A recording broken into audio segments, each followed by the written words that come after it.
So yes, I didn't have time to work on the documents. So, but today I will. I promise. So it's my plan for the day to catch up, because I didn't listen to any of the videos of. I mean, I'm really late.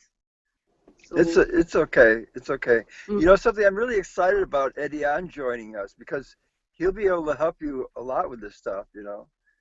Yeah. Well, I don't know. I don't know about his background or anything. So yeah. Well, he speaks French, so that will Yeah, make a yeah, big but I mean, difference. there's a lot of people speaking French that I don't that I don't go along, so it's not a criteria. No, but it depends on what. I mean, is he experienced, or is here to learn? You know, that's what I was thinking about. I don't know how experienced he is with social purpose organizing, but he's done stuff before. I mean, he's not just starting out as a young student. I mean, he's got an interesting background, so I think Okay.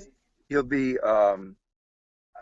you know, to the degree that he chips in and helps you with this Yeah, yeah. welcoming kit. I think he'll be very helpful. Yeah. Yeah. He already found an interesting connection with another. Oui, yeah. I wrote to them but didn't get any answer. So that's the issue. Maybe they are not active anymore. I don't know. I don't know. I posted another.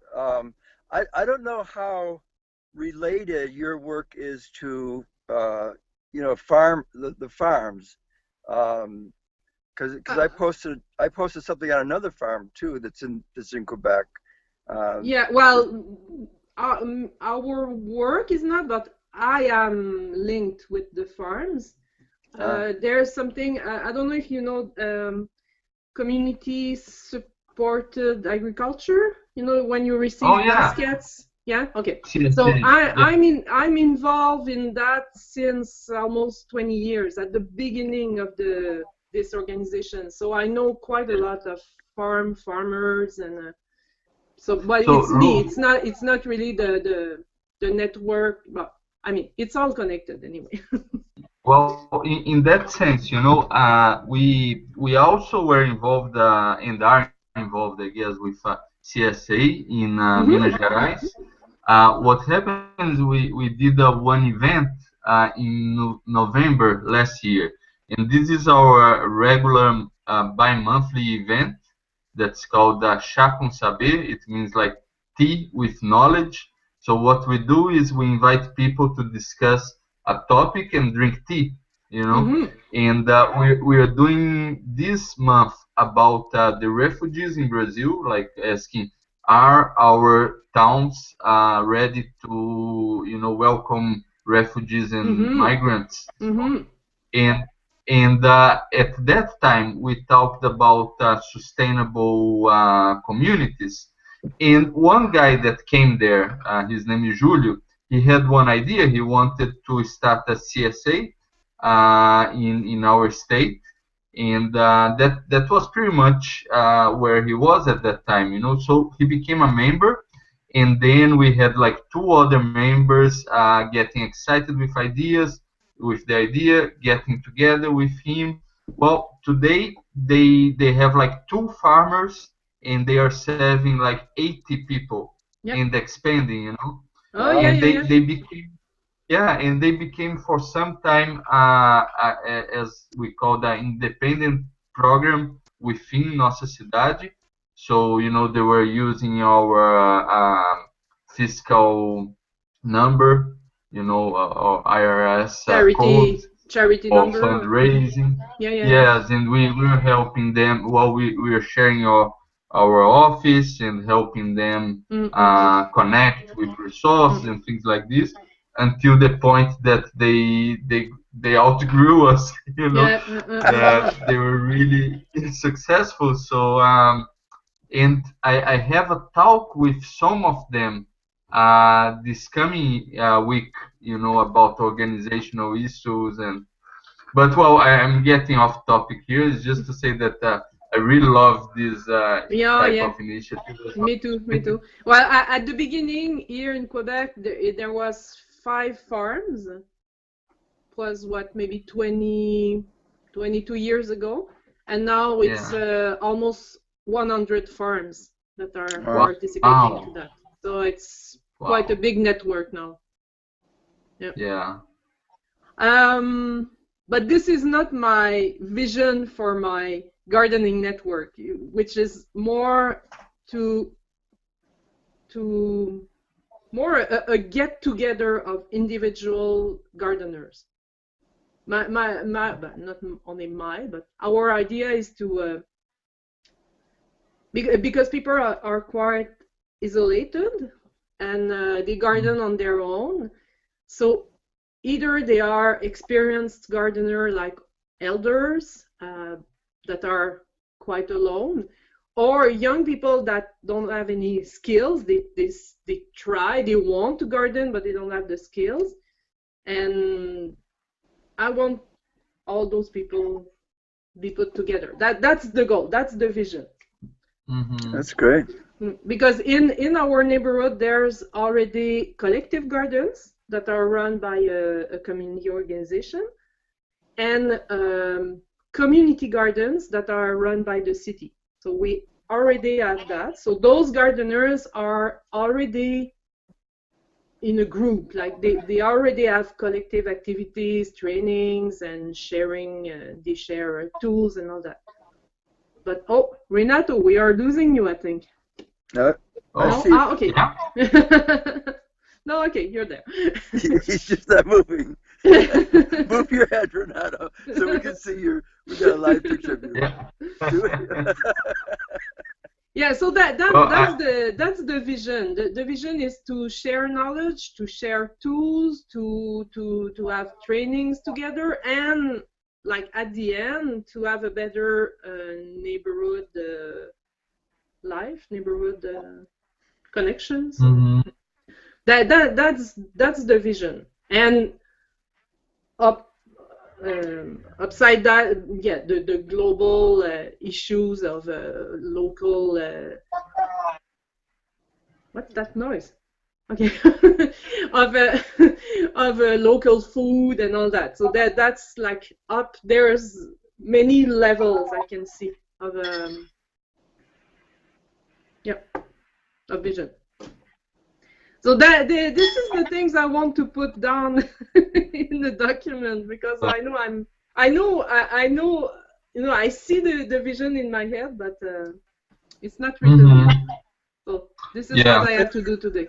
Let me ask you something, Lou. Let me say one thing first. As we develop these, we're working on a prototype of a welcoming kit for this horticultural society or horticultural. I actually think it's better to call it association rather than a society. I don't know. I think because association in our like how can I put that? Association would mean, for people, would mean something really established, like you know, you have a legal organization and all that. Right. If you call it society, or we can find another word, but society is like kind of more mundane. I don't know how it's a little bit old-fashioned. Yeah. It's more people want to get together, like you know, in society. But I mean, I don't have any ties to the name. And if someone has a better idea, I will take it. You know, I was thinking that as we develop the welcoming kit for this. Renato is gone. Renato is gone. I'm still here. Just getting some tea. I'm listening. Just getting some tea. Yeah. As we develop this welcoming kit for this shall we call it a gardening, let's call it a gardening group for now, whatever. As we develop the welcoming kit for this gardening group, um, I've been thinking that um, I wonder if it would be more useful um, to develop it not as, I mean, as we work on it together, like in the Google Doc that Renato set up. He set up like we have a tendency to use like outlines or points, you know, and Renato, I'm just thinking of a different way of um, of working on this welcoming kit, which would be to do Mm-hmm. it, which would be to develop it in narrative form rather than as Mm-hmm. an outline or a list, and and, Mm-hmm. and to say, okay, this person is going to go here and do this, that person is going to do that, and, and to um, and to work out um, you know, in more detail, each step that has to be taken. And I think if it's done in that kind of a narrative form, I Yeah. think number one, I think it's easier as different people read it. I think it's more interesting, more compelling to read it. But I also think that it would bring out more clearly what's needed in terms of resources. Like Mm. it's instead of like point one, make a video.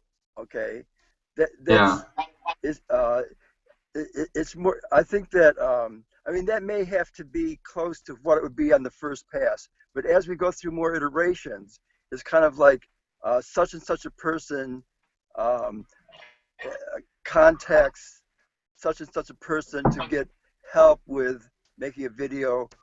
I mean, in other words, each step is going to take certain resources, certain people, and I think Yeah. that to lay that all out in a narrative, I think would be helpful.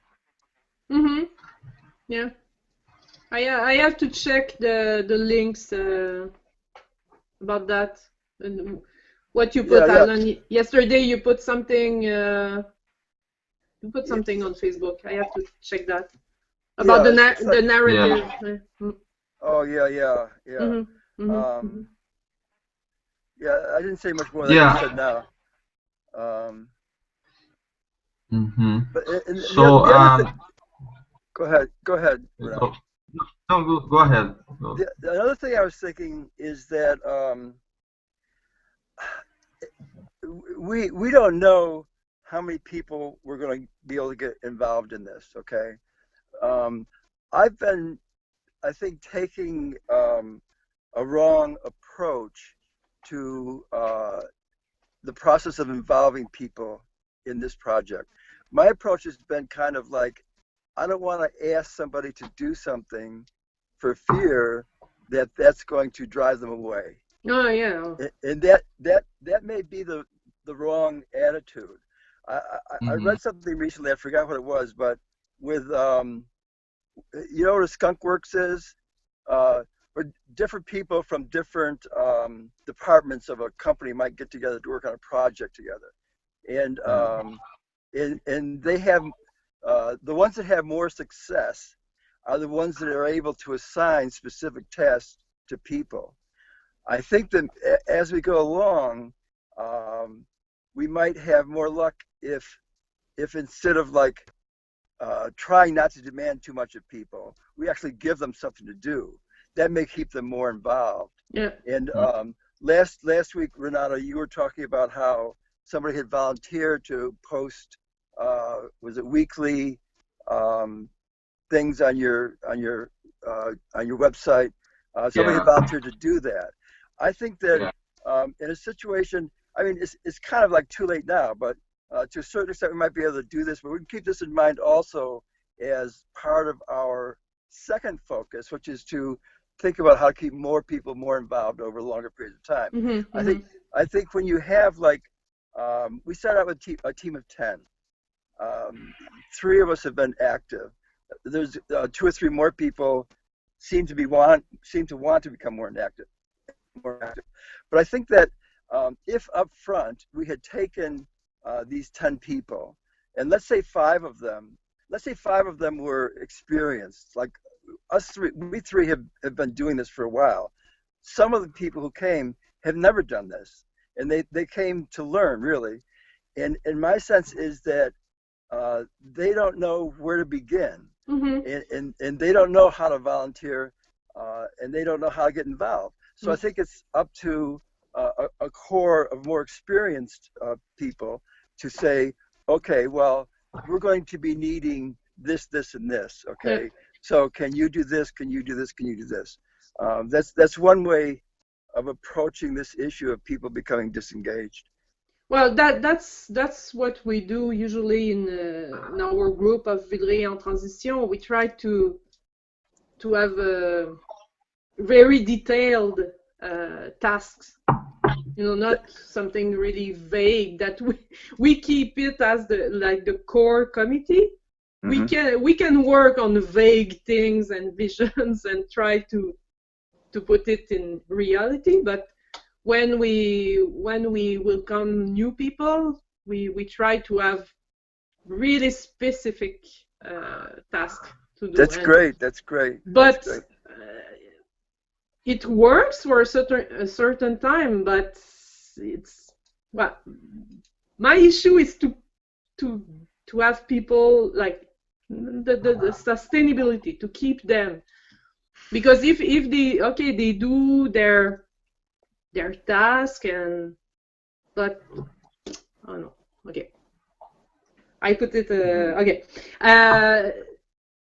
I put something on the document about that because maybe it's another topic. I'm just thinking about that.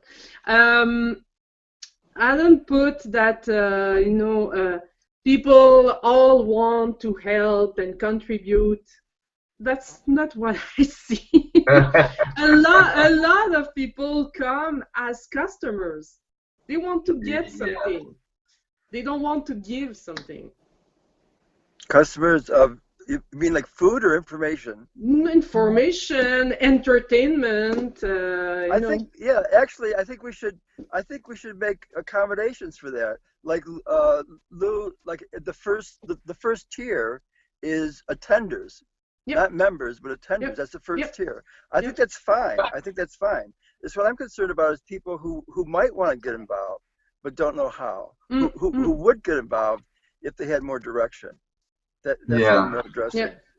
And there's something also, I don't know if it's the case in your cities or because Montreal is a city where there's a lot of movement and immigrations, and people are moving a lot because 70% of people in Montreal are tenants. They are not owners.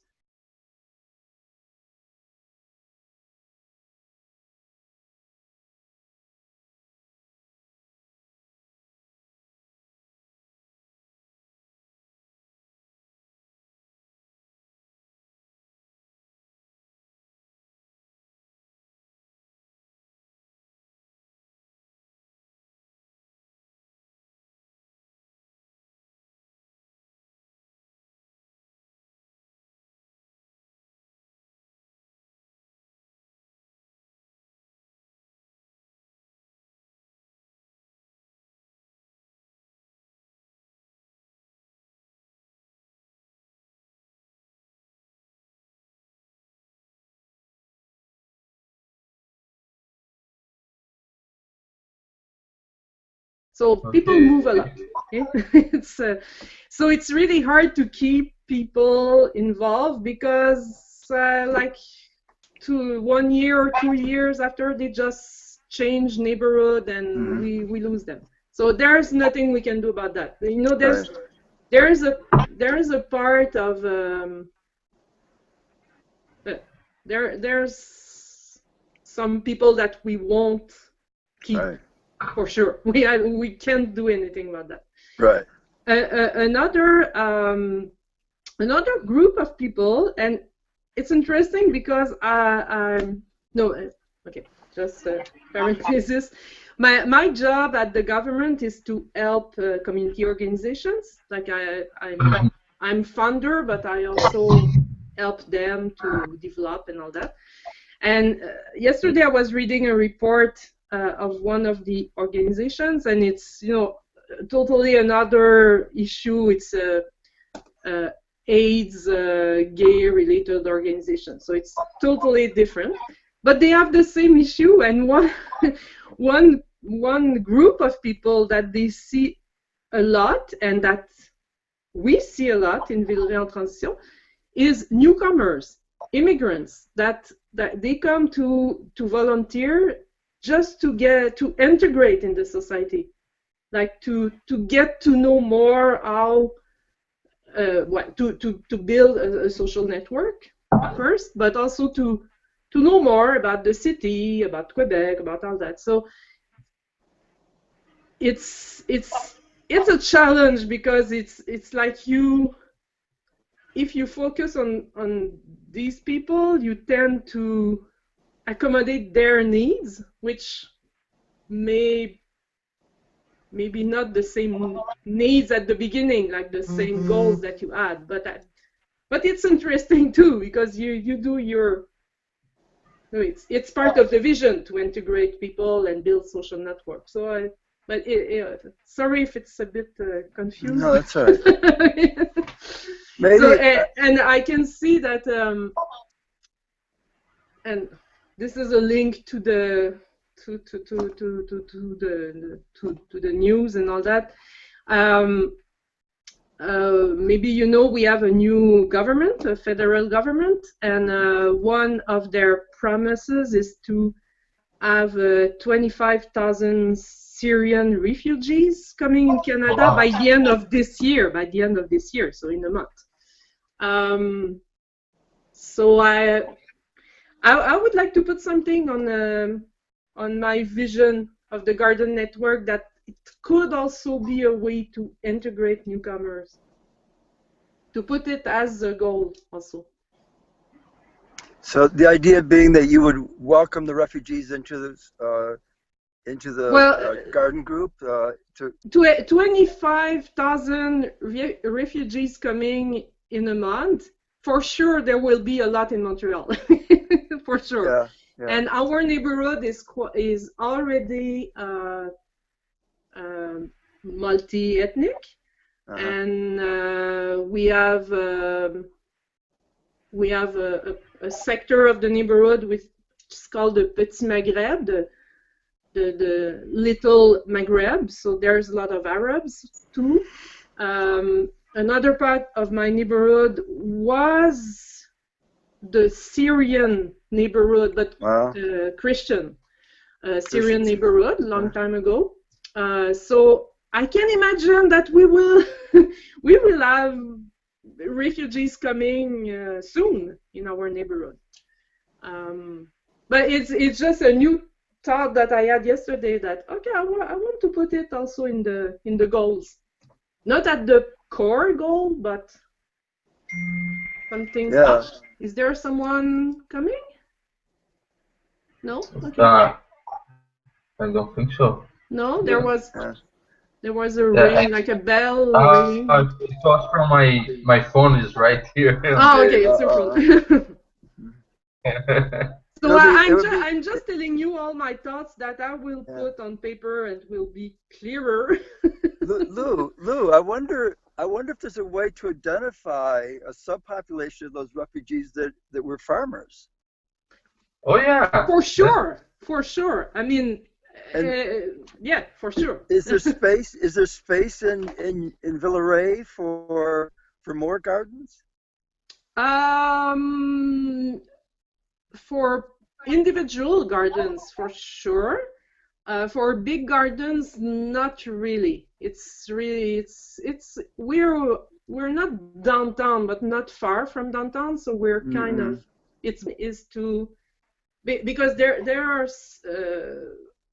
It's a neighborhood, like we're in the city, but we almost all of us have yards. Like maybe. Okay, if you're okay, I can move my my iPad and open the door and and show you my garden. Okay? Oh, okay, great. Okay? Yeah. So you will see you will see what it looks like in Montreal. Okay. So I was thinking here, like can you see? Can you see? Yeah. Oh wow.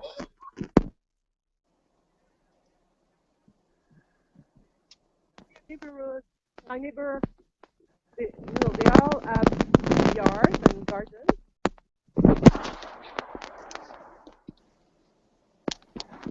This is this is Montreal. So there's sorry. Go ahead. It's cold outside. It's 2 degrees. Okay, so I'm back in my my room. So there's a lot of yards that are not used at all, and this is a way like to share yards. Like sometimes it's elders that cannot garden anymore, and this is something I do actually. I garden in a yard of someone else also. So this is interesting because it's sharing the space and sharing fighting isolation, like putting people together also. So right. Especially elderly people. Yep. Yeah. So Luke, just like for thinking about this welcoming kit, do you already have like a website or a Facebook fan page? We have a page, like the Garden Network has a page on Villeray en Transition website, but it's only a page and it's not really dynamic. It's only like, no, this is what we would like to do. But that's a place where you can refer people for more information, things like this. Yeah, and I have an email address too that I mostly use for fruit picking, but that could be used for anything else. Okay. How about Facebook? Do you have a presence? Facebook, like Villeray en Transition has a Facebook page that has 1,000 members, so it's big. So the Garden Network could have, we could have our own.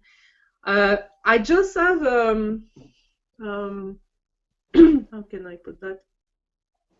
The only thing is that Facebook, it's great, but it's great with people under 60. And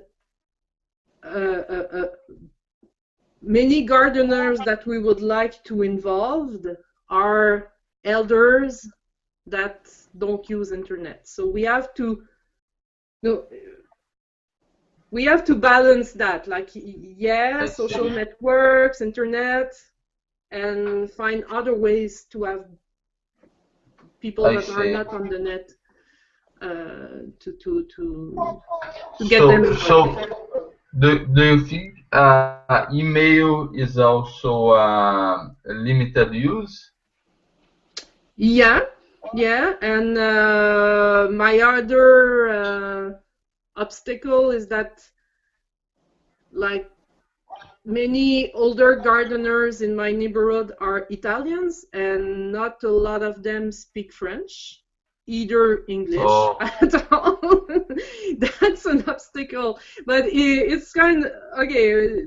I mean, it's just that we need to put more energy to reach them because they would like to share with us. It's just there's a language barrier, but are you saying like we should be doing more like written material for this welcome kit, like brochures or things like this? I think we need to have options.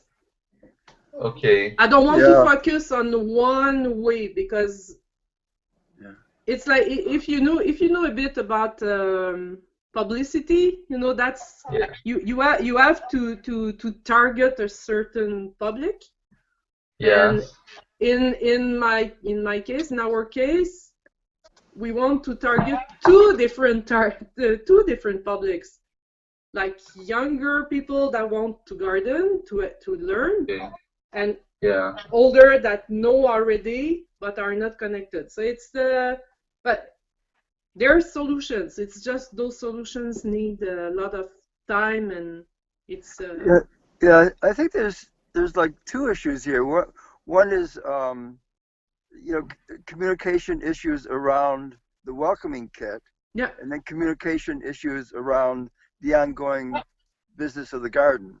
yeah, yeah. One thing that came to mind is like you say, in the same way that there's like 3 tiers of involvement, I think there may be, like you say, Lou, several different modes of communication have to be utilized. Yeah. One possibility might be a phone tree for the older ones who aren't. Some of them don't even have a computer. So maybe for is somebody else coming on, Lou? No. Or so like I don't know if you've ever tried that, or if, but that might be another possibility, a phone tree. So that, like, if you have one person who speaks Italian, they could call, if you're going to have a community meeting. Yeah, and one then they person call. speaks Italian, they can call 5 people who speak Italian. Yeah. That's an interesting option. Yeah. So I'm thinking like maybe we should end up this meeting with a list of to-dos, like practical things, like, okay, next step is writing, for example, a volunteer code of honor, you know, or like make a Facebook fan page, or, you know, set up a mailing list, or, you know, a phone tree, or what do you think? And what do you think would be the priorities? I mean, the very first step, you know, that we need to have. I know for me, like, the first step today would be to write more about the values, mission, structure, goals, and, you know, all the basics.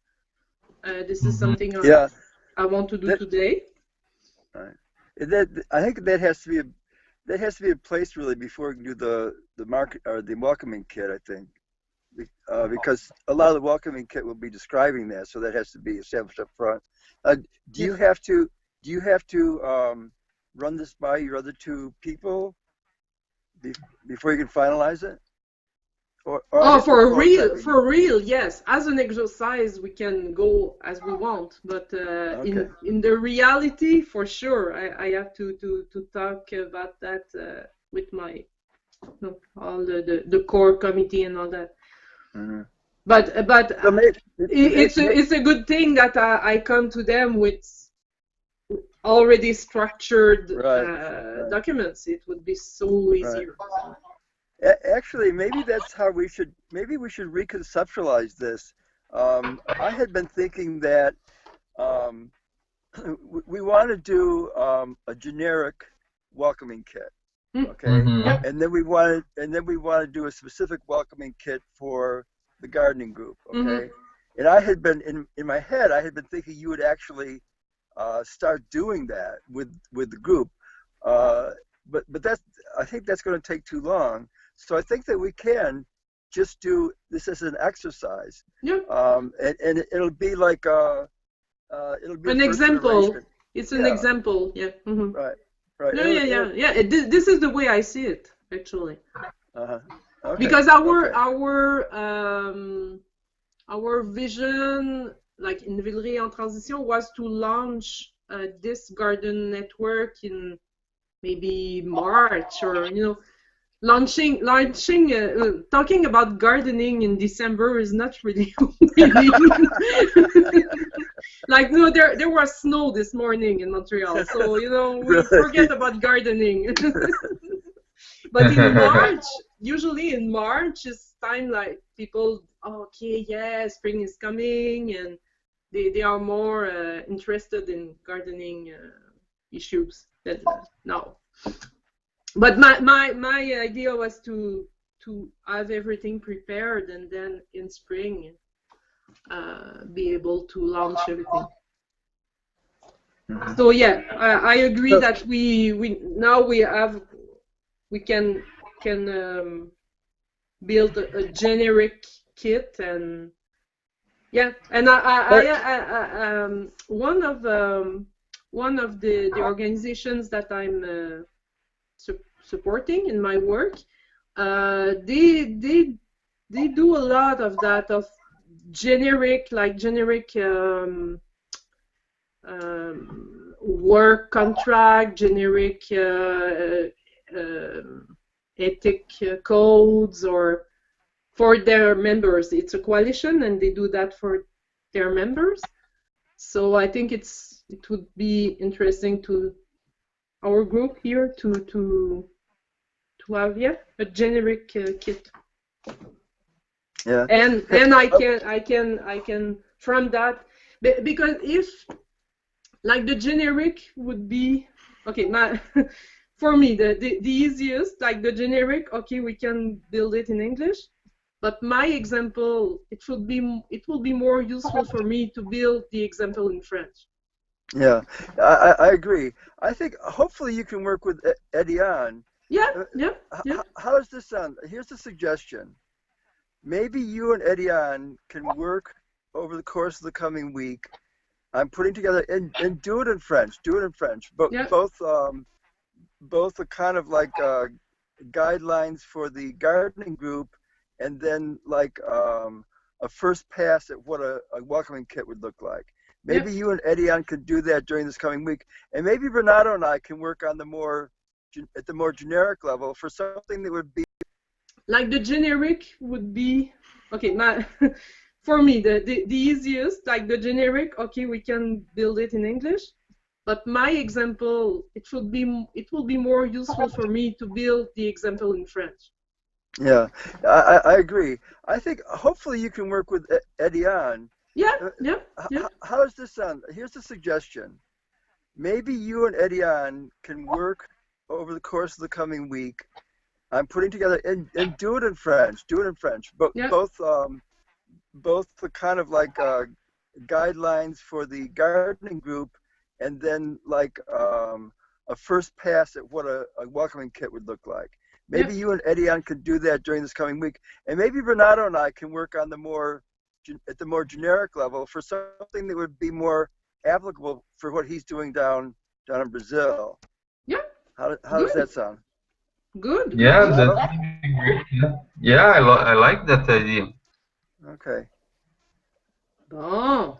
Yeah. Good. I think one of the things that it's on my top list for this welcome kit, it's like an agreement or an understanding about what is to be a volunteer. Yep. You know, because people need to understand that you know, it's a volunteer role, so I mean they are no obligation, but we're counting on them. So you know, they should say, okay, I'm gonna do that and do that, or otherwise say, oh, I can't do it anymore.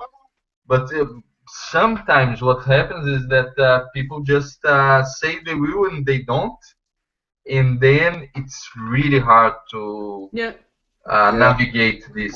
You know, and that's the worst case.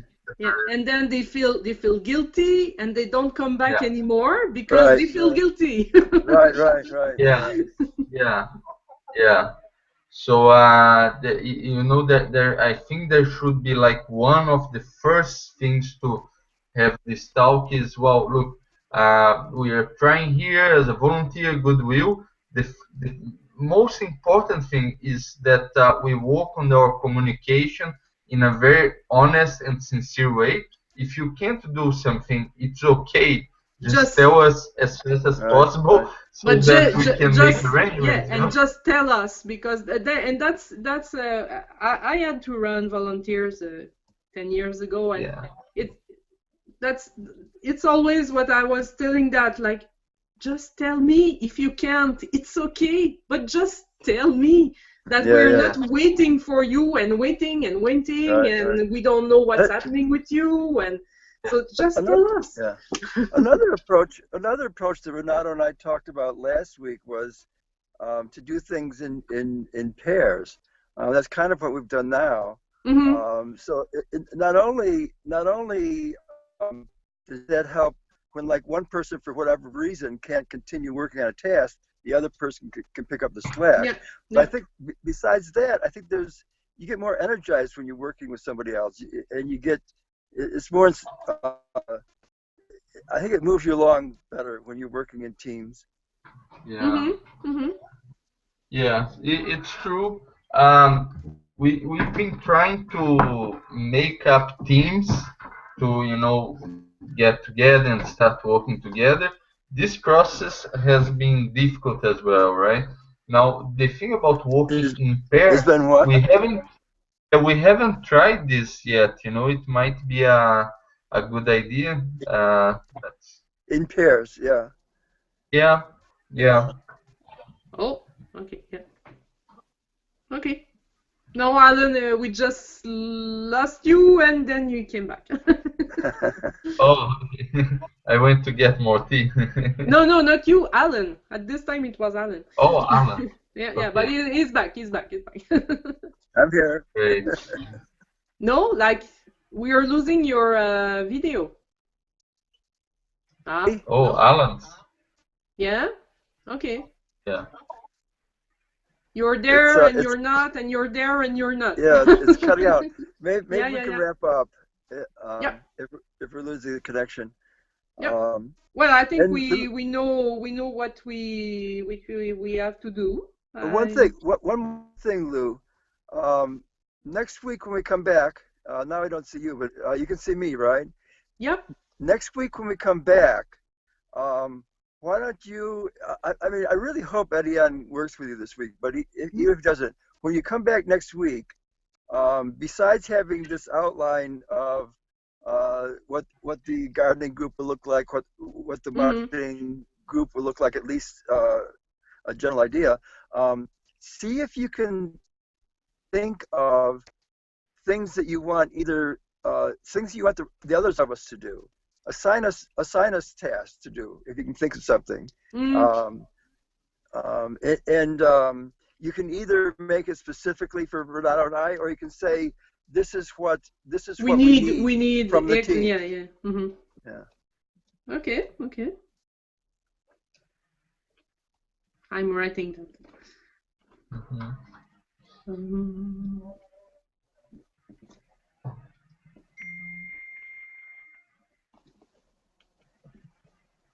Okay.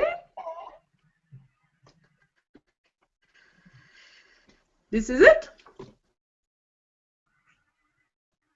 Do it. Now, I think Renato and his stuff down there has a sign off where what were you saying, Renato?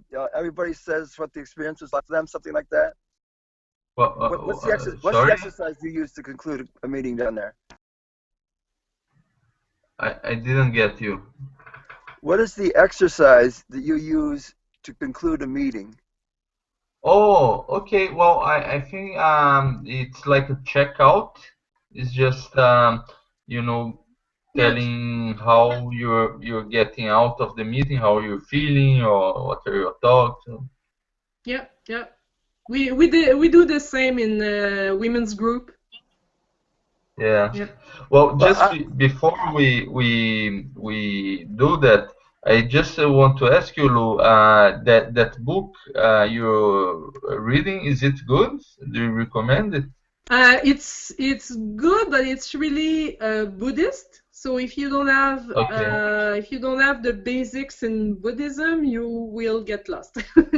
But Okay, I see. she wrote another book that I'm struggling to find. They don't have it in my libraries here, so I think I will have to buy it online. It's called The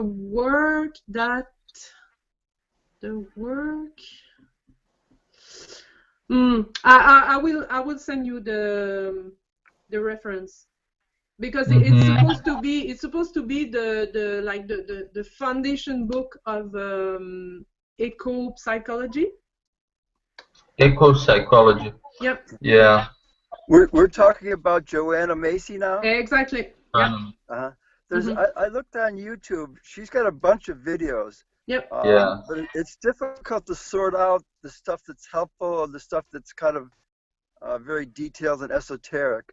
Well, Yeah. it's she's a Buddhist and she's quite involved in that, so it's based on Buddhism. So it's Yeah. Well, but she's also yeah. go ahead. Go ahead. I mean, her history has been focused on Buddhism, but I think that she's now very much in touch with kind of like a global transformation. Yeah. Sure. She just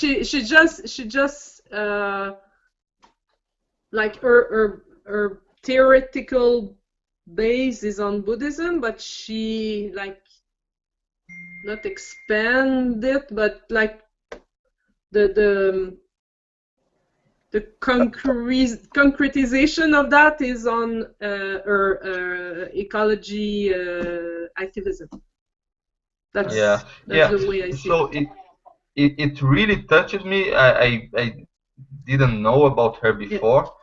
But another thing you should read is that. Yeah. Which one is that? Starhawk. Move it back farther. Move it back a little farther, Lou.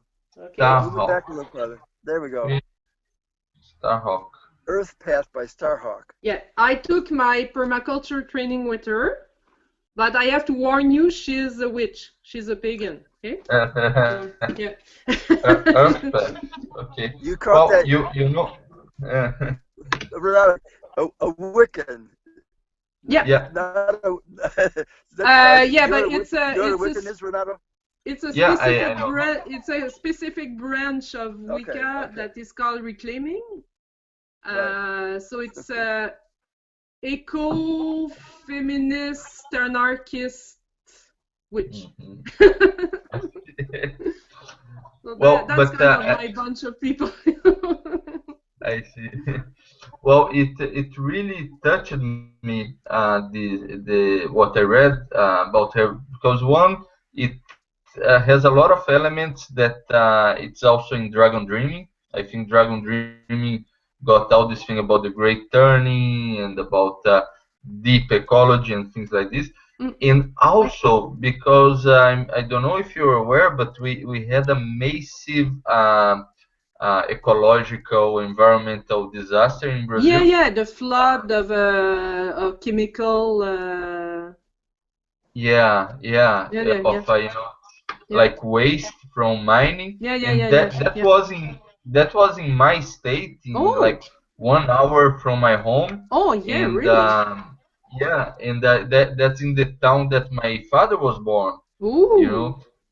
And this district that just got all flooded, and then the waste continued down the river. It's a 850-kilometer long river that goes through like 350 towns, and it just killed the river because the mud, it doesn't wash away. No, it's toxic. Yeah, it's toxic, and it goes to the lower soil the soil, and it has so much iron and things like this that it just becomes like a cement on the riverbed, and now people can't drink the water, so the levels of iron, it's 10 times more that it's safe for human consumption. So you had all these towns that they don't have where to take water from.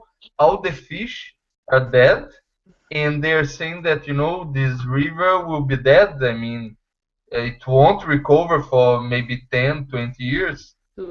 So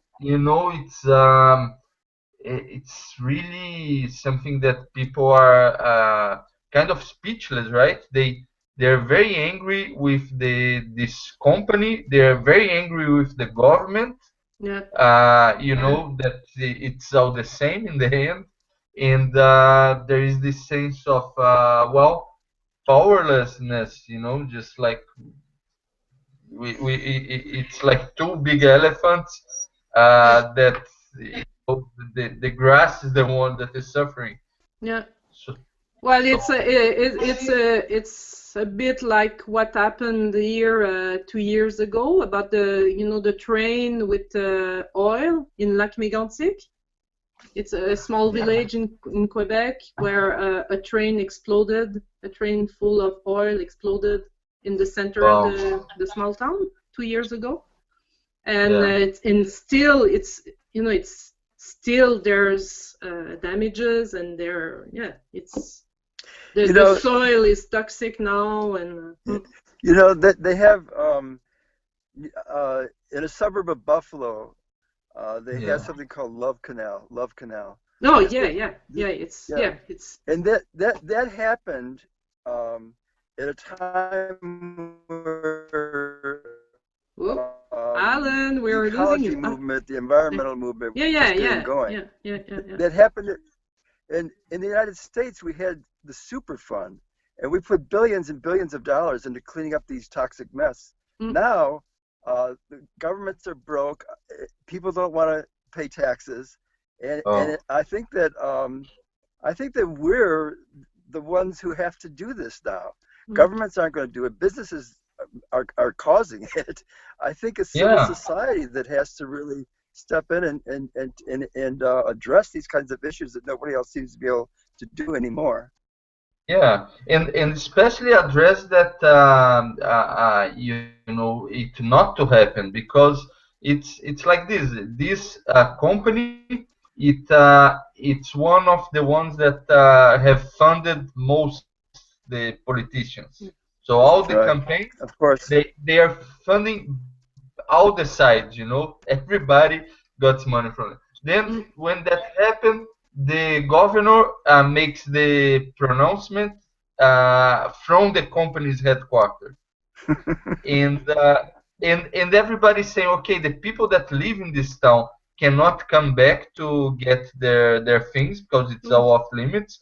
The only ones that can go inside this place is the personnel from the company, oof. which are the ones that provoked it. So how does it make sense?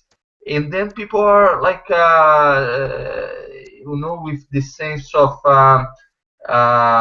there is a cover up, you know, that the everything that's coming from the media it's downplaying and it's saying it was an earthquake that happened and not that the company has any objective you know responsibility for it. And it's, I mean, it's the whole system is it's not working, you know. Mm, mm, Right. mm, Right. mm, mm, Yeah, mm, mm, mm. Well, one thing though, I think that civil society or the plural sector, as Henry says, I think we have to lead the way, but I think yeah. ultimately these have to be tri-sector collaborations. I think we have Hmm. to get government involved, get businesses involved. Some corporations take corporate responsibility very seriously. I know Unilever is doing tons of great stuff. So I think that we shouldn't turn this into another kind of opposition mentality kind of thing. I think we have to involve everybody in the process. Yeah, but private sector, it's hard because they are so powerful in spinning their language and I know. pretending that the greenwashing. So Yeah, Yeah. I'm yeah, very suspicious about private sector, except when it comes of to course. That happened. local stores. That this is something else, like small businesses, local stores.